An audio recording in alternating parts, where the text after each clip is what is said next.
Assalamualaikum warahmatullahi wabarakatuh.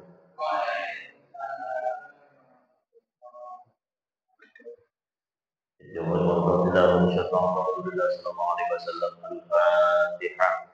A'udzu billahi minasyaitonir rajim. Bismillahirrahmanirrahim. Alhamdulillahirabbil alamin. Arrahmanir rahim. Maliki yaumiddin. Iyyaka na'budu wa iyyaka nasta'in. Ihdinas mustaqim. Shiratal ladzina an'amta 'alaihim ghairil maghdubi 'alaihim waladdallin. اللهم رب المصطفى محمد رسول الله صلى الله عليه وسلم من قبل جبريل من الانبياء المسلم مشهد ومن جميع الملائكه المخرج شهد فوق العظم رسول الله عليك اللهم بنا شيء لا يوم الفاتحه اعوذ بالله من الشيطان الرجيم بسم الله الرحمن الرحيم والحمد لله رب العالمين الرحمن الرحيم مالك يوم الدين اياك نعبد واياك نستعين من الصراط المستقيم صراط الذين انعمت عليهم غير المغضوب عليهم ولا الضالين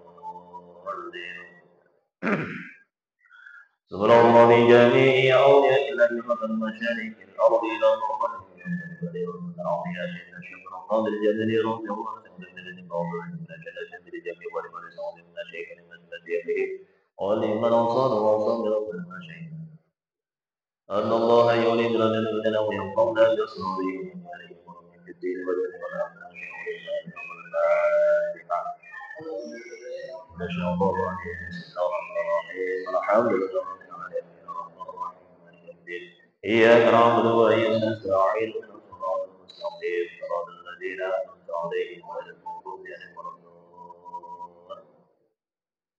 سبحان الله الذي جميع أهدينا وأمهاتنا وأجدادنا وجد مصيبنا وأسقاطنا وجماعة وكافة المسلمين والمسلمات والمؤمنين والمؤمنات الأحياء منهم والأموات خصوصا لرغم جميع موتى من حضر في هذا المجلس وجميع موتى من وقف هذه الوقت ومن بنى مصلى السلام اللهم اغفر لهم وارحمهم وعافهم وارزقهم شيخ لله الفاتحة أعوذ بالله من الشيطان الرجيم بسم الله الرحمن الرحيم الحمد لله رب العالمين الرحمن الرحيم مالك يوم الدين إياك نعبد وإياك نستعين من الصراط المستقيم صراط الذين أنعمت عليهم غير المغضوب عليهم ولا الضالين رب اغفر لي ولوالدي وللمؤمنين آمين بسم الله الرحمن الرحيم الحمد لله الذي هدانا لهداه ما كنا لنهتدي لولا أن هدانا الله أشهد أن لا إله إلا الله وحده لا شريك له وأشهد أن محمدا عبده ورسوله الذي لا نبي بعده اللهم صل وسلم على سيدنا محمد بن عبد الله وعلى آله وأصحابه ومن تبعهم بإحسان إلى يوم القيامة أما بعد حضرة المكرمين para kiai, para alim, para sepuh, sedaya takmir mushola alaihi salam ingkang tansah kula hormati kula ngenteni. Hadirin hadirat para jamaah rahimahumullah. Wa salam lairaken Rasulullah sallallahu alaihi wasallam wa Allah subhanahu wa ta'ala bi qaulina alhamdulillah rabbil alamin. Wonten pagi niki kula panjenengan sedaya meskipun paring kenikmatan, kesehatan, kesempatan oleh Allah saged istiqomah kembal sareng-sareng wajah biwujuh wonten mushola itu salam. Mugi-mugi kembal kula panjenengan sedaya hadir kula panjenengan sedaya estu saged barokah manfaat maslahat fitri wa dunya wal akhirah nanti pikantuk ridhonipun Allah Allahumma amin. Salawat salam kita sampun pada junjungan kita Nabi Muhammad sallallahu alaihi wasallam. Mugi kula panjenengan sedaya salah kula tansah dengan syafaatipun min yaumina hadza ila yaumil qiyamah Allahumma. Hadirin hadirat rahimakumullah berdasarkan pembahasan kitab Bukhaul Hadis.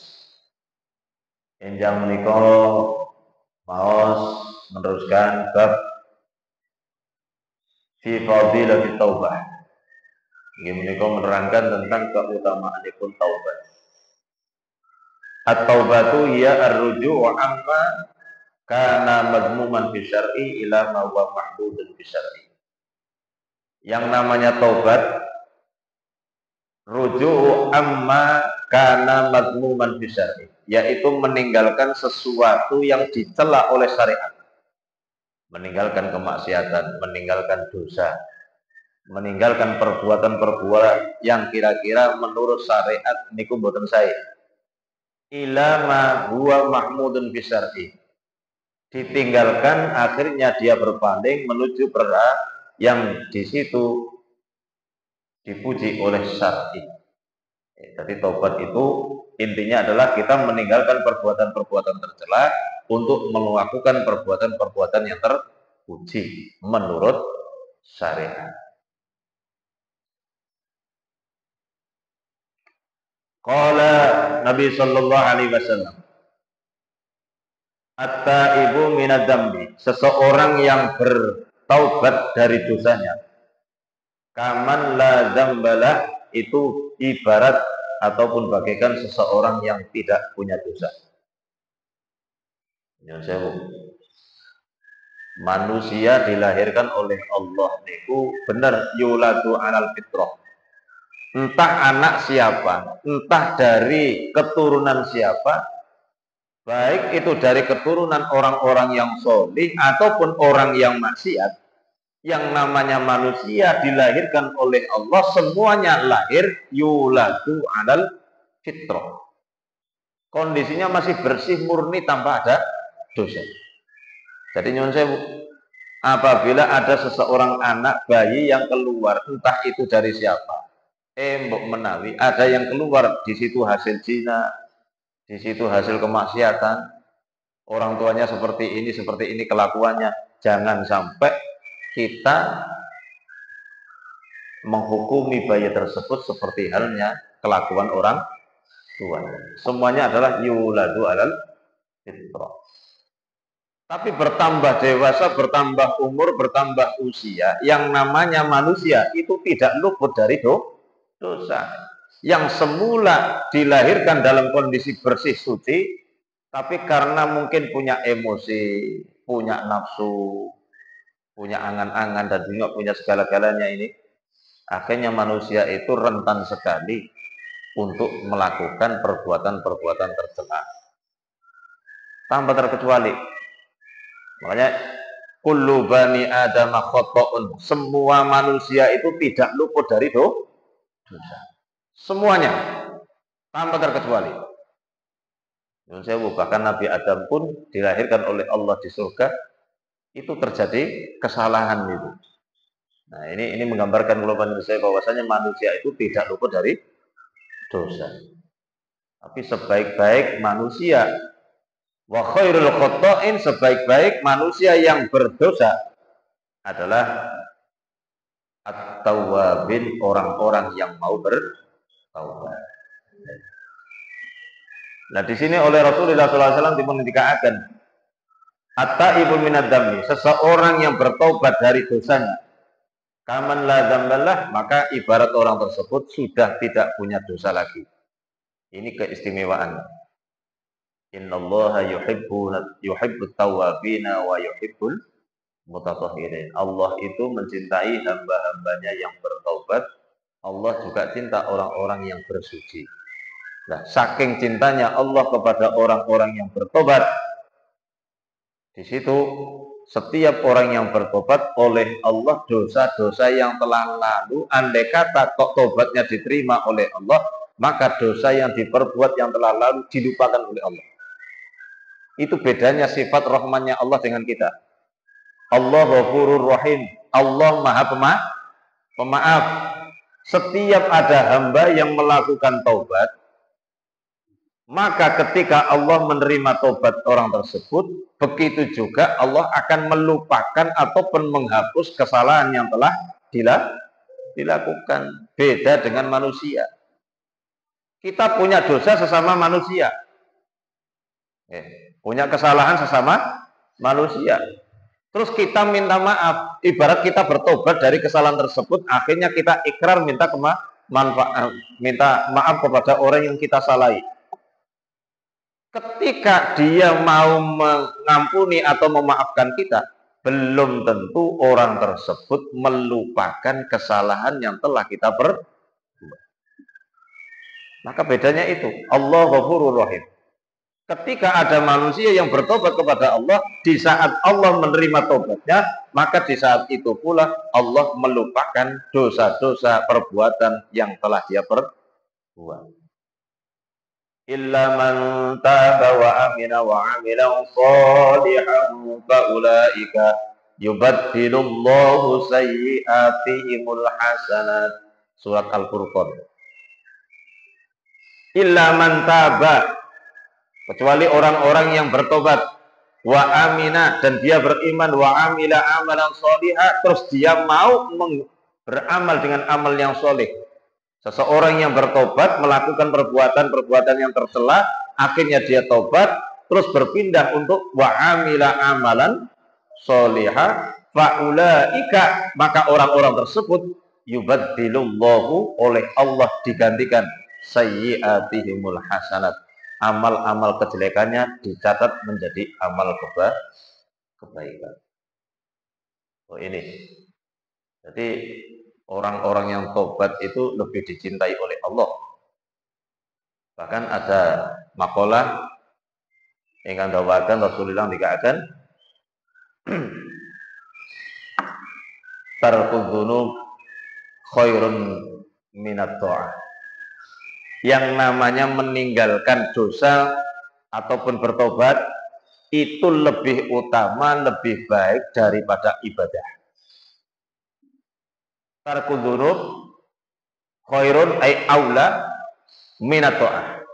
Meninggalkan dosa, meninggalkan kemaksiatan ataupun kita bertobat itu lebih baik daripada ibadah. Loh, kebaikannya di mana? Nyun sewa. Orang yang melakukan ibadah itu belum tentu di dalam hatinya ada rasa takut kepada Allah. Orang yang melakukan sholat, apa jaminan orang tersebut lakukan sholat itu karena takut oleh Allah? Apa jaminan orang tersebut ketika melakukan ibadah ada rasa cinta kepada Allah? Belum tentu. Orang beribadah terkadang ada unsur riya. Orang beribadah terkadang hanya mengharapkan pahala di sisi Allah, tapi tidak ada rasa cinta, tidak ada rasa takut. Terkadang itu. Tapi ketika ada orang yang bertobat, ada orang yang meninggalkan kemaksiatan, itu dipastikan di dalam hatinya ada rasa takut kepada Allah. Andai kata dia tidak ada rasa takut kepada Allah, tidak mungkin orang tersebut meninggalkan perbuatan maksiat. Makanya oleh Allah diapresiasi. Man taba wa amila amalan sholihan fa ulaika yubaddilullahu sayyi'atihimul hasanat. Seseorang yang mau bertobat, meninggalkan dosanya, dia mau beriman, berpindah beramal solih, maka oleh Allah catatan-catatan perbuatan dosanya diganti menjadi amal kebaikan. Jadi jangan sampai kita itu memvonis seseorang yang berdosa, yang apa yang dia lakukan, ya, jangan sampai kita mengklaim bahwasanya orang-orang tersebut, wah ini orang cilaka itu. Belum tentu. Jangan sampai kita memvonis seseorang yang melakukan kemaksiatan. Sayyidina Ali pun dawuh ngoten. Andai kata engkau melihat saya malam hari melakukan maksiat, jangan sampai engkau memandang saya pagi hari seperti halnya kau memandang aku malam hari ketika berbuat maksiat. Karena siapa tahu malam hari jenengan ngonangi wong mau nglakoni maksiat. Ternyata jenengan sampai rumah orang tersebut langsung bertobat. Pagi hari siapa tahu orang tersebut tobatnya diterima oleh Allah. Jadi jangan sampai memandang orang-orang ahli maksiat itu seperti halnya ketika kita memandang orang tersebut sedang melakukan kemaksiatan. Kalau orang tersebut kok diterima tobatnya oleh Allah, maka kemaksiatan yang tadi malam dia lakukan oleh Allah diampuni, dan juga oleh Allah maksiat tersebut sudah ditulis menjadi amal kebaikan. Dihapus, catatannya dirubah. Cuma bertobat itu sulit. Tobat itu sulit. Beda dengan ibadah. Kalau orang ibadah kita iming-imingi bisa. Anak kecil pun, nyuwun sewu, bocah-bocah TK digiring ke nglakoni sholat bisa, Pak. Tapi kalau orang yang sudah nyaman dengan kemaksiatan, suruh meninggalkan kemaksiatan, abot. Sabar menghadapi ngibadah dengan sabar menghadapi maksiat itu lebih sulit menghadapi maksiat. Sabar menghadapi maksiat. Itu tingkatannya lebih sulit. Jadi seseorang yang meninggalkan ataupun dia mau bertobat dari dosa, ibaratnya orang yang sudah tidak mempunyai dosa. Wal mustaghfir, adapun seseorang yang istighfar minadz dzambi dari dosanya, wa huwa muqimun alaih, tetapi orang tersebut ajab masih menetapi dosa tersebut, kal mustahzi'i, itu ibaratnya orang yang menertawakan birabbihi, kepada Tuhannya, yang melecehkan Tuhan. Seseorang yang senantiasa mau istighfar terhadap dosanya, tapi ternyata dia tetap melakukan dosa tersebut, maka orang tersebut ibaratnya kal mustahzi birabbih, orang yang melecehkan Tuhan. Astagfirullah, astagfirullah, tapi cek mendem bae nyekel. Astagfirullah. Astagfirullah. Dan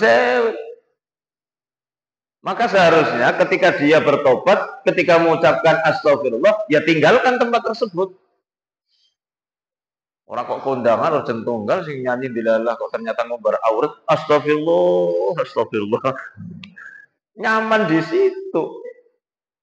Jadi tobat itu ya iqrar bil lisan, kita mengatakan istighfar, wa nadama bil qalbi, di dalam hati ya ada rasa menyesal, terus jawarihuhu, anggota badannya itu meninggalkan kemaksiatan tersebut. Bukan kok lesannya astagfirullah, ternyata di dalam hatinya nyaman, wah jan enak. Ini enggak. Wa ta'ib, wa qala sallallahu alaihi wasallam, Rasulullah sallallahu alaihi wasallam bersabda, an-nadamu taubatun. An-nadamu taubatun. Seseorang yang getun, yang menyesal dari dosa, itu adalah termasuk sebagian dari taubat. Jadi kita kok ternyata nyuwun sewu melakukan sebuah perbuatan yang tercela, kemaksiatan, tapi di dalam hatinya ada rasa menyesal. Ya Allah, pokoknya ada rasa menyesal. Seperti halnya nyesalnya Nabi Adam. Nabi Adam itu ketika dia dahar dua kuldi, di dalam hatinya langsung nyesel. Ya Allah, kenapa ini saya lakukan? Padahal sudah diweling karo Gusti Allah, la taqrabah hadis saja. Roh, ojo merek-merek niki. Lah kok dilakoni, ya Allah. Dia nyesel. Seseorang yang menyesal dari perbuatan dosanya, taubatun. Itu juga termasuk taubat. Beda kalau iblis. Iblis itu ketika diperintah sujud oleh Allah kepada Nabi Adam, aba itu bangkang. Itu adalah bentuk kemaksiatan. Dia melakukan dosa, yaitu tidak mau mengikuti perintah Allah. Tapi wastakbaro. Iblis tidak ada penyesalan, tapi dia merasa bangga. Jadi nyuwun sewu. Walaupun toh kita itu belum mampu untuk meninggalkan dosa tersebut, paling enggak ya ada rasa penyesalan. Ning jero ati nyesel.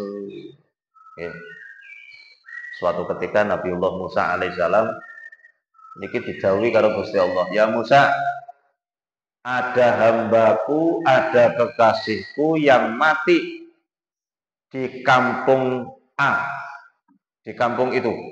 Tolong engkau datang ke sana karena kekasihku tersebut tidak ada yang merawat kematiannya. Tolong kau kuburkan ya Musa. Kau sholati, kau kuburkan." Loh, akhirnya Nabi Musa mendapatkan mandat oleh Allah turun ke kampung tersebut. Satu kampung ditanya, "Ya Pak, maaf, kemeriki kira-kira ada enggak orang yang solih, orang yang baik kelakuannya meninggal di tempat ini, di desa ini?" Satu kampung dijawab, "Mboten, enggak ada ya Musa. Di sini orang-orang solihnya, orang-orang ahli ibadahnya semuanya masih hidup." Loh, Saya ini mendapatkan perintah oleh Allah bahwasanya saya suruh ke sini untuk merawat jenazah yang di situ kata Allah adalah kekasihnya. Meninggal di kampung ini belum ada yang merawat. Loh, akhirnya orang-orang kampung nomor nyun sewu sing diomongna. Ada sih ada orang yang meninggal di sini ya Musa. Sudah 3 hari mayatnya masih tergeletak, nggak ada yang merumat. Tapi itu bukan orang solih, bukan orang ahli ibadah. Loh siapa? Itu orang yang maksiat.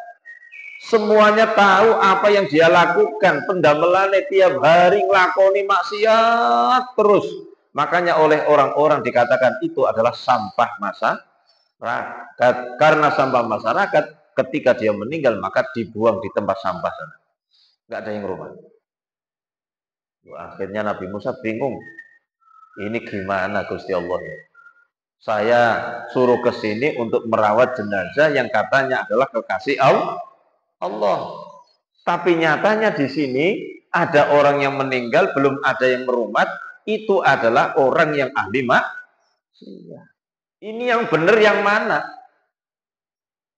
Allah katakan ini adalah kekasih, tapi realnya faktanya orang tersebut adalah ahli maksiat.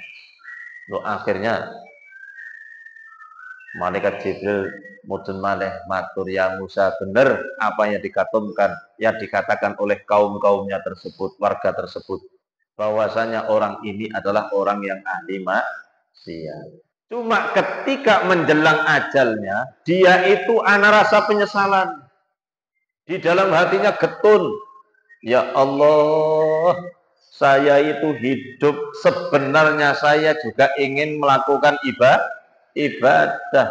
Cuma saya kok nggak mampu untuk mengendalikan nafsu.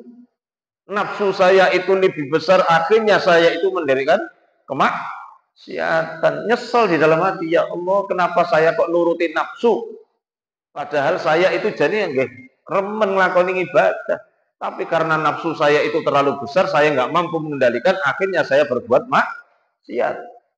Yang kedua, ya Allah, Engkau menciptakan setan yang selalu mendampingiku untuk melakukan kemaksiatan. Aku nggak mampu untuk menepisnya, ya Allah. Yang terakhir, ya Allah, Engkau tempatkan aku di lokasi, di tempat orang-orang ahli maksiat. Bagaimana saya mau menghindar dari kemaksiatan? Lawang setiap hari saya kumpul dengan orang-orang maksiat. Jadi orang tersebut ketika mau meninggal ternyata ada rasa penyesalan dia melakukan kemaksiatan. Oh, ternyata itulah sebabnya. Karena ada penyesalan oleh Allah, akhirnya diampuni dosanya, bahkan dijadikan sebagai kekasih Allah karena ada rasa penyesalan. Akhirnya Nabi Musa sadar, oh berarti benar orang ahli maksiat inilah yang dikehendaki oleh Allah sebagai kekasihnya. Karena ketika dia mau meninggal, menyesal melakukan kemaksiatan.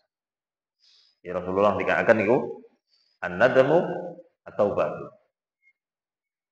Menyesal dari dosa itu termasuk bagian dari taubat. Wattaibu minadzambi kaman la dzambalah. Seseorang yang bertobat dari dosanya kaman la dzambalah, maka orang tersebut ibaratnya orang yang tidak mempunyai dosa. Oke. Jadi kita jangan sampai mengklaim ya. Wah, cek api aku karo sahabat. Karena saya itu lahir di dalam kondisi Islam. Cilik madrasah, gede mondok. Wis mandan sepuh maneh ngurip-ngurip ning musala, mesti apik aku daripada sahabat. Loh, sahabat rata-rata sebelum Islam beliau itu kafir. Sahabat Umar, sahabat Khalid bin Walid, sahabat Muawiyah dan lain sebagainya. Ini sahabat mayoritas riyen sebelum masuk Islam adalah dedengkot orang-orang yang melakukan kemaksiatan. Jangan sampai kita merasa lebih baik dari mereka. Karena kenapa? Yaitu tadi, perjuangannya untuk mendapatkan hidayah, perjuangannya untuk menyesali perbuatan dosanya, itu yang diapresiasi oleh Allah. yubaddilullahu sayyi'atihimul hasanah. Oleh Allah digantikan semua amal-amal jeleknya yang dilakukan, ditulis diganti menjadi amal baik. Wa qala sallallahu alaihi wasallam, ma min syai'in, tidak ada sesuatu ahabbu ilallah yang lebih dicintai oleh Allah min sabin taibatin, daripada pemuda yang mau bertaubat. Tidak ada yang dicintai oleh Allah di dunia ini yang paling disenangi Allah kecuali apa? Kalau ada seorang pemuda yang mau bertobat. Rata-rata jiwa muda itu jiwanya yang mau hura-hura, hidup poya-poya, itu kepengen nih melakukan apapun bebas, tindakannya bebas. Nah ini sing katakan wong tobat itu wong tua-tua. Kalau sudah tua, dia sudah nggak bisa apa-apa, baru teringat dengan perbuatan dosa. Tapi lek jek enom niku nyuwun saya, masa puberitas, masa untuk melakukan apapun nafsunya wis mulai ada, itu kemaksiatan nyuwun saya besar sekali. Andai kata kok anak muda ini disuruh tobat, biasanya kan lah ngesuk bae lah. Masih panjang usia saya, ngesuk lah wis tua yang tobat. Itu. Jadi kalau ada kok wong enom kok gelem tobat, itu ahabbu ilallah. Sangat dicintai oleh Allah. Wa ma min syai'in abghadu ilallah, dan tidak ada sesuatu yang dibenci oleh Allah min suyukhin muqimin ala ma'asihi, melebihi bencinya Allah kepada suyuk, orang-orang tua, yang mana orang tua tersebut muqimun ala ma'asihi, yang selalu menetap terhadap kemaksiatan. Wow, seseorang ataupun sesuatu yang paling dicintai oleh Allah adalah andai kata ada pemuda yang mau bertobat. Sedangkan sesuatu yang sangat dibenci oleh Allah adalah apabila ada orang yang sudah tua, di situ orang tersebut muqimun, istiqomah, konsisten dalam kemaksiatan, wis tua maksiat bae ora sadar-sadar. Tua-tua keladi. Semakin tua malah tambah dadine. Ya Allah, wis kaki-kaki ora kemutan karo umure, malah teler. Niku sing dibenci karo Gusti Allah itu. Padahal sudah diingatkan oleh Allah, dia menjelang ajal, kenikmatan sudah dicabut, tenaga sudah nggak rusak, pandangan sudah nggak awas.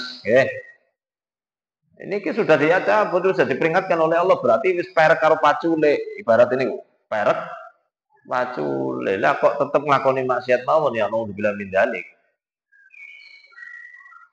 Wa qala sallallahu alaihi wasallam, likulli syai'in hilatun wa hilatul dzunubi taubah. Setiap sesuatu itu ada perhiasannya. Setiap sesuatu ada perhiasan.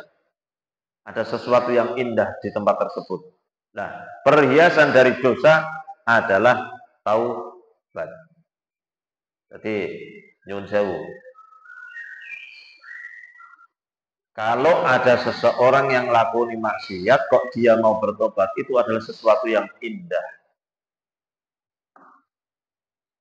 Guru dari panjenenganipun Ibnu Athaillah Al-Askandari, panjenenganipun Imam Al-Mursi, suatu ketika itu berdoa di multazam, ya Allah, tolong jadikan saya seseorang yang jauh dari dosa. Jangan kau berikan aku dosa, ataupun jangan kau jadikan aku orang yang berbuat maksiat. Itu ngene, nyuwun karo Gusti Allah, ya Allah, kenapa sih panjenengan jadikan saya itu berdosa? Tolong ya Allah, jangan sampai aku jadikan engkau jadikan menjadi orang yang berdosa. Akhirnya ada suara hati, aina adza'ul ghufran. Hei, andai kata engkau tidak berdosa, loh, di mana saya tempatkan ghufran, pangapura saya? Loh, saya kan zat yang ghafurur Rahim. Andai kata tidak ada perbuatan maksiat, tidak ada perbuatan dosa, manusia kok ibadah semua, aina adzaul kufron. Kemana saya tempatkan maghfirah saya? Dengan adanya maghfirah saya itulah saya tempatkan kepada orang-orang yang ahli maksiat. Barangkali orang-orang yang ahli maksiat tersebut tersentuh hatinya mendapatkan hidayah, maka ghufran atau maghfirah saya siapkan untuk mereka. Dan juga nyuwun sewu, ada makalah di dalam kitab hikam itu, rubbama fataha laka babut ta'ah wa ma fataha laka babul qabul wa rubbama fataha laka babul dzunub wa fataha laka babul wusul. Terkadang kita oleh Allah dibukakan pintu-pintu ibadah. Terkadang loh, kita nggak jelas anaknya siapa, belum tentu anaknya orang solih, belum tentu keturunan orang-orang ahli ibadah, belum tentu lingkungan kita ahli ibadah, belum tentu keluarga kita ahli ibadah. Fatah ala kabah buto'ah. Ternyata oleh Allah kita digerakkan di ibadah. Tapi ma fatah ala kabah qabul. Belum tentu kita yang tidak mau ibadah menjadi ibadah, dengan ibadah tersebut oleh Allah dibukakan pintu qabul. Belum tentu. Jadi kalau kita sedang beribadah, jangan berbangga dulu. Karena alhamdulillah kita digerakkan ibadah, tapi belum tentu ibadah itu diterima. Wa rubbama fataha laka babul dzunub, dan terkadang oleh Allah kita itu dibukakan pintu untuk melakukan dosa. Endilalah kita tidak sengaja ataupun sengaja melakoni dosa, Pak. Dilalah oleh Allah digerak nekon lakoni dosa. Malah justru wa fataha laka babul wusul, justru dengan dosa itulah kita bisa wusul kepada Allah. Dulu tidak punya dosa, ngibadah ya biasa mawon, astagfirullah, kan ya biasa.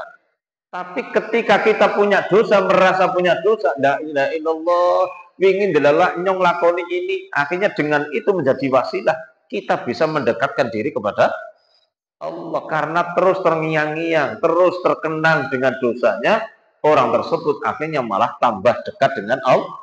Allah selalu astagfirullahaladzim, bayangnya dosanya, astagfirullahaladzim, bayangnya dosanya. Ibadah dengan Allah, karena membayangkan dosanya, akhirnya tambah dekat. Jadi itu hikmahnya. Seseorang melakukan dosa itu justru terkadang malah lebih baik baginya. Karena mampu mendekatkan diri kepada Allah. Wa qala sallallahu alaihi wasallam, likulli syai'in dawa'un wa dawa'u dzunubi at-taubah. Setiap sesuatu penyakit mesti ada obatnya.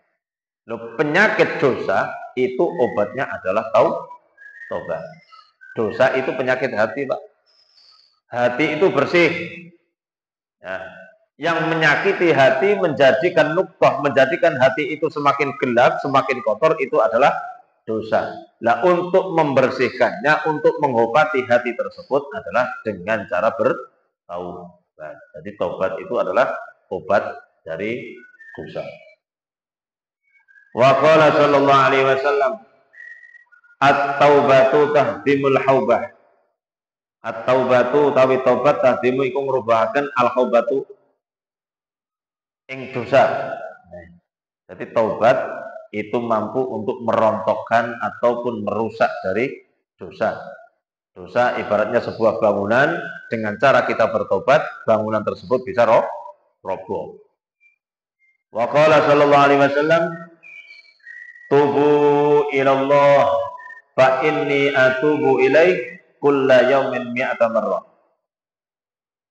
Rasulullah sallallahu alaihi wasallam dawuh, tubu ilallah, bertobatlah engkau kepada Allah, fa inni atubu ilaih, karena saya bertobat kepada Allah kulla yaumin, dalam satu hari, mi'ata marrah, sebanyak 100 kali. Rasulullah sallallahu alaihi wasallam, kekasih Allah, Rasulnya Allah, Nabinya Allah, yang sudah dijamin oleh Allah, ghufira laka ma taqaddama min dambih wa ma ta'akhkhar, dosamu yang sudah lalu saya ampuni. Dan juga andai kata ada dosa yang akan diperbuat pun sudah saya ampuni. Itu oleh Allah sudah dijamin maghfirahnya itu Rasulullah. Tapi tetap Rasulullah Shallallahu Alaihi Wasallam setiap harinya tidak kurang dari 100 kali apa? Istighfar. Apa maneh kula panjenengan sedaya wis genah-genah pirang-pirang dosane ora genah dipangapura. Nggih. Jadi jangan sampai kita kurang dari 100 kali setiap hari semalam. Wa qala sallallahu alaihi wasallam, tubu ilallah, bertobatlah engkau kepada Allah, wala tai'asu, janganlah berputus asa. Fa innal aisa kufrun, karena orang yang berputus asa itu adalah kufur. Jadi kita harus yakin bahwasanya maghfiratuka awsa'u min dunubi. Maghfiratuka, ampunan panjenengan itu awsa'u, lebih luas, lebih besar min dunubi, daripada dosa saya. Jadi kita harus yakin bahwasanya ampunan Allah itu lebih banyak, lebih besar daripada dosa yang kita perbuat. Makanya ketika punya dosa, jangan sampai putus asa. Putus asa niku katanya ngeten. Lah, kadung lakone dosa ya seterusnya baiklah. Tidak kadungannya fatarosna. Priwe maneh, yang wis kadung blok lepot. Sebesar apapun dosa kita, kita harus yakin Allah lebih besar ampunannya. Lebih besar ampunannya.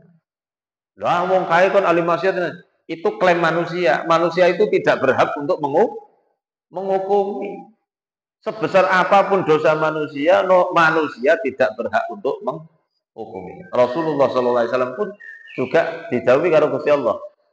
Laisa laka minal amri syai'un ayyafu anhu ayyu'adzibahu. Ya Muhammad, tidak ada bagi kamu itu hak prerogatif untuk menentukan sesuatu.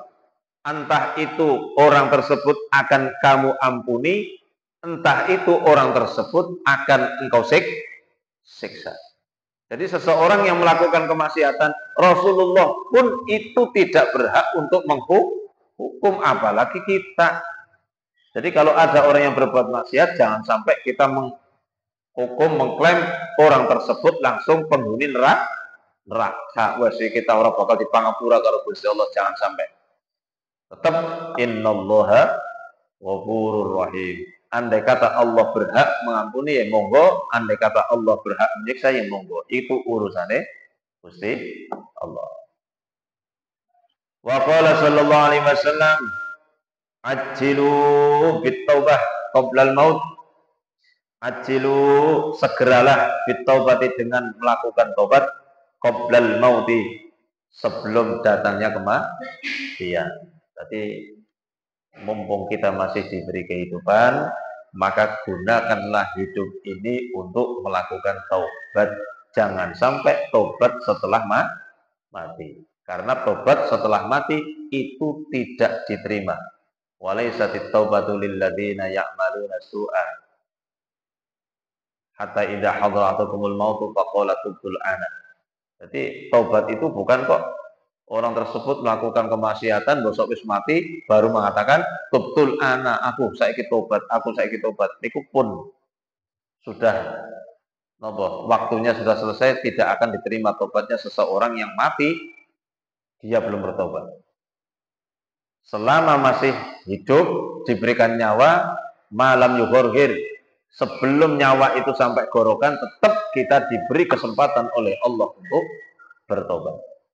Wa'ajjilu bis sholati qoblal faut, segeralah melakukan sholat qoblal faut, sebelum kehabisan waktunya.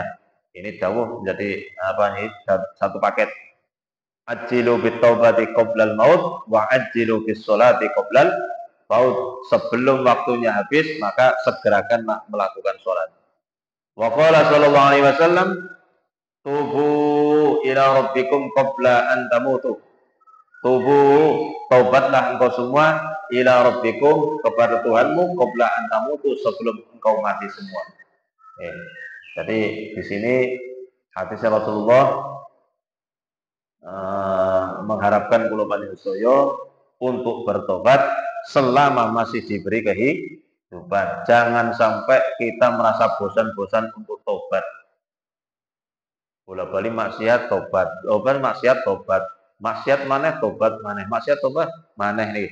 Jangan sampai kita bosan melakukan taubat walaupun toh berulang kali melakukan maksiat. Kama taj'alu ad-dzunub khirfatan fataj'alu taubah khirfatan ukhra. Seperti halnya engkau jadikan dosamu itu sebagai penggawean, wong kok penggaweane nglakoni dosa. Ibaratnya ini dosa terus, maka faja'alu taubah khirfatan ukhra. Jadikanlah taubat itu sebagai apa? Penggawean juga. Wong kok penggaweane tobat. Aja sampai wong penggaweane dosa tok, tapi ya diimbangi setiap dosa tobat, setiap dosa tobat, setiap dosa tobat, sehingga kita disebut sebagai orang-orang yang ahli bertaubat. Mungkin sampai bab niki kula panjenengan sedaya sing hadir keluarganipun tansah dipun paringi pitulung oleh Allah, diberikan hidayah, diberikan kemampuan, benar-benar dibimbing oleh Allah menjadi orang-orang yang ahli bertobat, sehingga dosane kula panjenengan sedaya, kesalahane kula panjenengan sedaya selama gesang ning alam donya pikantuk maghfirah Allah. Allahumma amin. Hadanallah wa iyyakum ajma'in. Wassalamualaikum warahmatullahi wabarakatuh.